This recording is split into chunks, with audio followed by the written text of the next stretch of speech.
Bonjour tout le monde, j'espère que vous allez bien. Il me fait vraiment plaisir aujourd'hui de vous présenter, dans le cadre du symposium Partition ensemble, mon projet de recherche au doctorat qui s'intitule Théâtralisation de récits de vie écoféministes pour la sécurisation culturelle d'étudiantes autochtones de l'ordre collégial au Québec. D'entrée de jeu, je tiens à reconnaître et à honorer l'héritage matrilinéaire des femmes autochtones du territoire non cédé qui constitue le Québec. Devant la crise environnementale planétaire qui nous demande de prendre responsabilité, devant aussi la montée des dénonciations des violences faites aux femmes à travers le monde, j'ai pu, à travers mon expérience d'artiste pédagogue au sein de groupes marginalisés et également en milieu scolaire et en milieu communautaire, découvrir le potentiel émancipateur du théâtre social pour le mieux-être des individus et des collectivités. Par ce projet de recherche, en tant que métisse, je souhaite contribuer à la sécurisation culturelle, à l'autodétermination ainsi qu'à la souveraineté narrative des femmes autochtones. Nous savons que traditionnellement, les femmes autochtones, elles, ont un rôle très important tant au niveau politique que culturel dans leur nation. Les femmes autochtones sont considérées au même titre que la terre-mère, là, comme la source de la vie. À la suite des impacts du colonialisme, de l'époque des pensionnats, des traumatismes intergénérationnels engendrés et de la précarité des conditions de vie, nous savons que plus de 25 000 femmes autochtones et entre 500 000 et 1 million de leurs descendants ont été privés de leurs droits et de leur communauté. C'est de cette dénonciation qu'émergent les mouvements de revendication des femmes autochtones dans les années 60, qui dénonçaient l'impact des traumatismes sur les conditions de vie des femmes à la suite de la loi sur les Indiens, qui notamment retirait le statut autochtone aux femmes qui épousaient un homme non autochtone ou une personne non autochtone. Vers les années 90 se construit un féminisme autochtone, bien que les femmes autochtones n'adhèrent pas nécessairement à l'expression. Toutefois, au sein des études postcoloniales, également croisées avec les études en environnement, car les enjeux de protection du territoire et des ressources sont au cœur des préoccupations des femmes autochtones depuis toujours. C'est ce qui les a menés à s'allier un peu avec la troisième vague de féminisme là, qui prône l'intersectionnalité des oppressions. Donc, cette oppression multidimensionnelle, tant au niveau du colonialisme, du racisme et du sexisme. Les femmes autochtones, on sait aussi qu'elles vivent une double discrimination, tant au sein de leur nation qu'au sein de la société. Il y a des tentatives d'alliance avec les femmes autochtones au Québec. Là. En 2004, il y a eu la déclaration solennelle de solidarité entre les femmes autochtones du Québec et la Fédération des femmes du Québec. Toutefois, les femmes autochtones ne se revendiquent pas là, de féminisme, mais elles vont collaborer à différentes initiatives. En 2020, on voit que les perspectives autochtones sont encore peu prises en compte dans les études féministes. Également, la notion de genre n'est pas suffisamment abordé selon plusieurs auteurs en études autochtones. Donc, ça porte à réflexion et ça peut mener à des études, des propositions de recherche ultérieures. Les femmes autochtones sont les premières à militer contre l'oppression des femmes et l'exploitation des territoires et des ressources contre l'extractivisme et les changements climatiques. Pour ce faire, on sait de plus en plus que ça devient une priorité au niveau international que les femmes autochtones soient impliquées dans la gouvernance des ressources et des territoires. Elles sont directement liées au territoire et ça s'exprime beaucoup par les manifestations artistiques des artistes autochtones, des femmes autochtones, qui, dans leurs œuvres, parlent énormément de la relation au territoire. Donc, on part un peu de ce croisement entre les mouvements de revendication des femmes autochtones et l'expression artistique qui est utilisée comme moyen pour dénoncer et pour revendiquer. Donc, de plus en plus, elles sont présentes dans l'espace public à travers l'art. Nous assistons ces dernières années, tant au Québec qu'au Canada, à cette réalité. À la suite de l'époque coloniale, nous savons que l'éducation demeure encore là, un synonyme d'abus et d'oppression pour de nombreux autochtones. En même temps, l'éducation représente un levier pour leur résistance, leur autodétermination et la décolonisation, afin de prendre en compte leur réalité et leur savoir.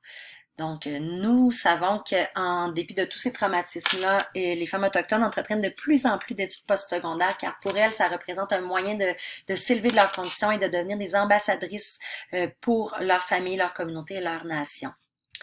L'ordre collégial fait figure de proue en matière de décolonisation, d'autochtonisation au Québec depuis plus d'une dizaine d'années, il y a des mesures qui sont mises en place, des services pour les étudiants.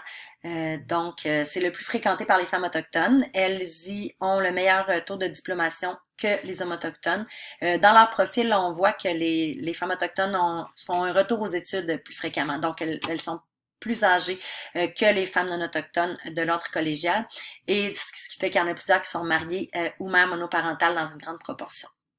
Donc, l'une des façons de décoloniser, le mot autochtoniser aussi parfois peut être galvaudé ou mitigé, mais une des façons vraiment, c'est la démarche de sécurisation culturelle qui est un des concepts au centre de notre projet de recherche et que nous croisons avec l'éducation artistique. Donc, dans la Déclaration des droits des peuples autochtones, à l'international, on sait que les peuples autochtones ont le droit de conserver, d'observer, de revivifier leurs coutumes, leurs pratiques qui font partie du patrimoine, je dirais du matrimoine culturel immatériel, donc notamment à travers les arts du spectacle. Ici, c'est le théâtre qui nous intéresse, à voir comment le théâtre peut contribuer justement à une prise de parole artistique dans l'espace public pour les femmes autochtones.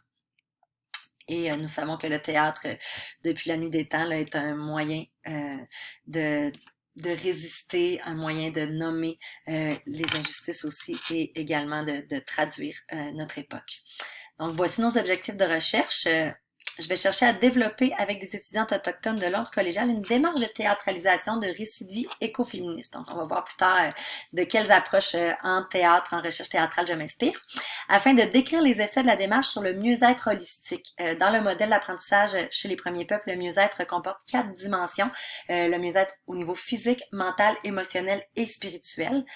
Afin de comprendre en quoi cette démarche en théâtre social peut contribuer à la sécurisation culturelle des participantes, la sécurisation culturelle que j'exprime en lien avec l'éducation socio-émotionnelle, on va voir en termes de relation à soi, relation à l'autre et relation au monde.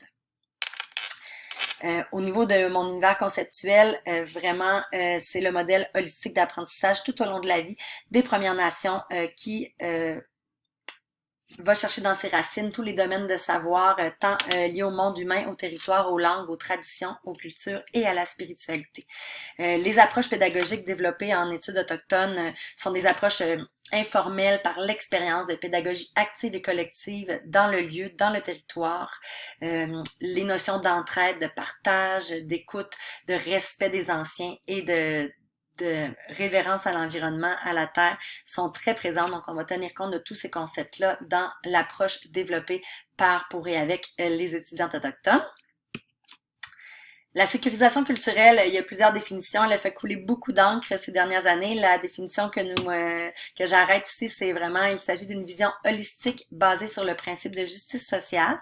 C'est une démarche à la fois individuelle et collective qui vise à valoriser les savoirs autochtones afin de réduire les inégalités et d'augmenter le mieux-être des étudiants, tout en sensibilisant la population alloctone aux réalités et aux contributions des premiers peuples. Donc, il y a plusieurs études, dont un reportage que j'ai mené à l'automne dernier qui va paraître sous eux, qui démontre quelles sont les principales initiatives de sécurisation culturelle à l'ordre collégial et en premier lieu, là, vraiment, les activités culturelles et traditionnelles sont employées dans beaucoup de collèges pour permettre aux étudiants autochtones de faire rayonner leur culture et de se sentir partie intégrante là, de la réalité. Notre projet de ce que je dis nous, parce que j'implique les étudiantes autochtones, sera vraiment la mise en œuvre d'une activité à teneur culturelle et traditionnelle.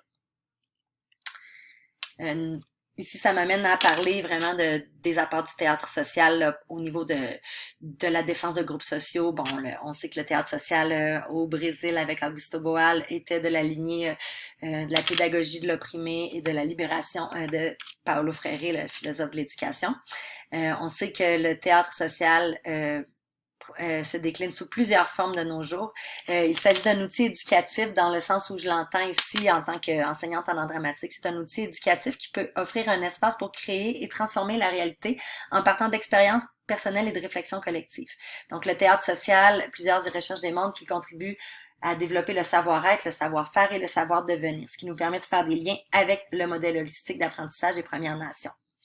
À la lumière des recherches menées et de toute la recension des écrits, le théâtre autochtone apparaît vraiment comme un théâtre fondamentalement social qui permet la résistance, tant la résilience que l'émancipation et la réconciliation.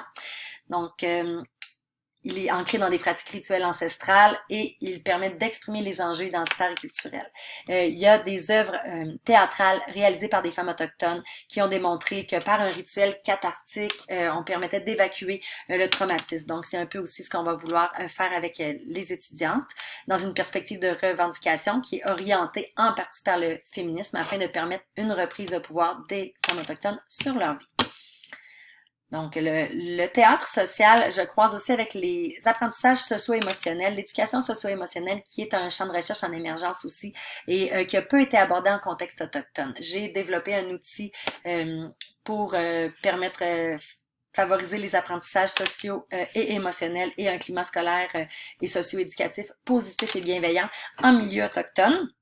Donc, à la suite de ces recherches-là et en les croisant avec les recherches en art, en pédagogie artistique, pour contribuer à l'apprentissage socio-émotionnel. Il y a énormément de recherches réalisées qui montrent que au niveau de la conscience de soi, vous vous souvenez quand je parlais de la relation à soi, à l'autre et au monde, c'est ce qu'on voit un peu ici. Donc la conscience de soi permet de développer la créativité, un langage artistique, l'esprit critique bien sûr, permet de mettre en voie et de mettre en corps nos valeurs et nos visions du monde afin de nourrir notre quête de sens et de se réaffirmer de notre identité. Au niveau social, bien sûr, le théâtre, nous le savons, permet un espace de partage sécuritaire, démocratique. Et également, on permet de nous mobiliser autour d'enjeux collectifs et créer un tissu social signifiant, la chimie du théâtre, qui, dans notre cas, va permettre une réappropriation culturelle par l'art. Au niveau de la conscience environnementale, que j'appelle la relation au monde naturel visible et invisible, ce qui rejoint le modèle holistique d'apprentissage chez les Premières Nations. Il y a le sentiment de contribution au monde qui va être nourri, la mobilisation également pour la protection du territoire et toute cette notion d'interconnexion, que la Terre est une entité vivante et de tout ce qui la compose, ce qui nous relie aussi au plus grand que soi, donc à la dimension spirituelle qui permettra d'être développée, j'ose l'espérer, à travers ce projet-là. Voici un peu le schéma qui présente le lien entre les 4 dimensions du mieux-être holistique chez les Premières Nations que je vous présentais tout à l'heure et ces 3 niveaux de relation à soi, à l'autre et au monde. Donc, il y a des recherches qui nous démontrent que l'art contribue au mieux-être holistique car il permet de restaurer cette connexion entre ces 4 dimensions. Donc, tout au long du projet, on va vraiment considérer la synergie de ces 4 dimensions du mieux-être et voir par des indicateurs comment le projet vécu permet de développer l'une ou l'autre ou tout ensemble les dimensions du mieux-être. Vous avez vu dans ma question et dans mon titre que je parle de récit de vie écoféministe. J'arrive un peu plus à l'approche développée. Donc, issu de la 3e vague, l'écoféminisme est un mouvement radicaliste qui critiquait le féminisme qui était plus colonial et plus blanc. Donc, il émerge d'un mouvement grassroots, altermondialiste, féministe, écologiste et pacifiste, et donc un lien avec l'intersectionnalité des oppressions dont je parlais tout à l'heure. Très simplement, l'écoféminisme se définit comme un courant de pensée qui corrèle l'oppression des femmes à la destruction de l'environnement. Donc, les femmes subiraient les mêmes forces d'oppression que la dégradation de l'environnement. En 2020, nous savons que l'état de la condition féminine à l'échelle mondiale est encore inquiétant, tout comme l'état de l'environnement. Donc, ça fait aussi, ça donne lieu à énormément de mouvements de revendication dans les dernières années, dont vous avez tous entendu parler. Au cœur du projet, au niveau thématique, on va vraiment se baser sur les cosmovisions, l'idée de la relation au territoire et les rôles que la femme autochtone joue. Donc, la femme autochtone, elle a une appartenance. La terre n'est pas à nous, nous appartenons à la terre. Et nous devons avoir une révérence et un respect. Donc, la femme autochtone est perçue comme vraiment la donneuse de vie, la porteuse d'eau, la gardienne des savoirs botaniques, c'est la nourricière. Donc, en ce sens-là, on fait vraiment un lien entre la femme et la terre chez les peuples autochtones. Les femmes autochtones, traditionnellement, c'est elles qui jouent le rôle de transmettre la culture, les valeurs et la langue. Donc, au niveau de l'éducation, elles sont très importantes. Là, on recherche maintenant en féminisme dans les mouvements des femmes autochtones à faire un retour aux formes traditionnelles de gouvernance. Et c'est basé vraiment sur ce principe à la base que les hommes et les femmes sont égaux. Ils ont chacun leur rôle qui sont complémentaires. Et on cherche pas à évincer l'homme ou à critiquer. Donc, on cherche vraiment cette rencontre, cette réunification.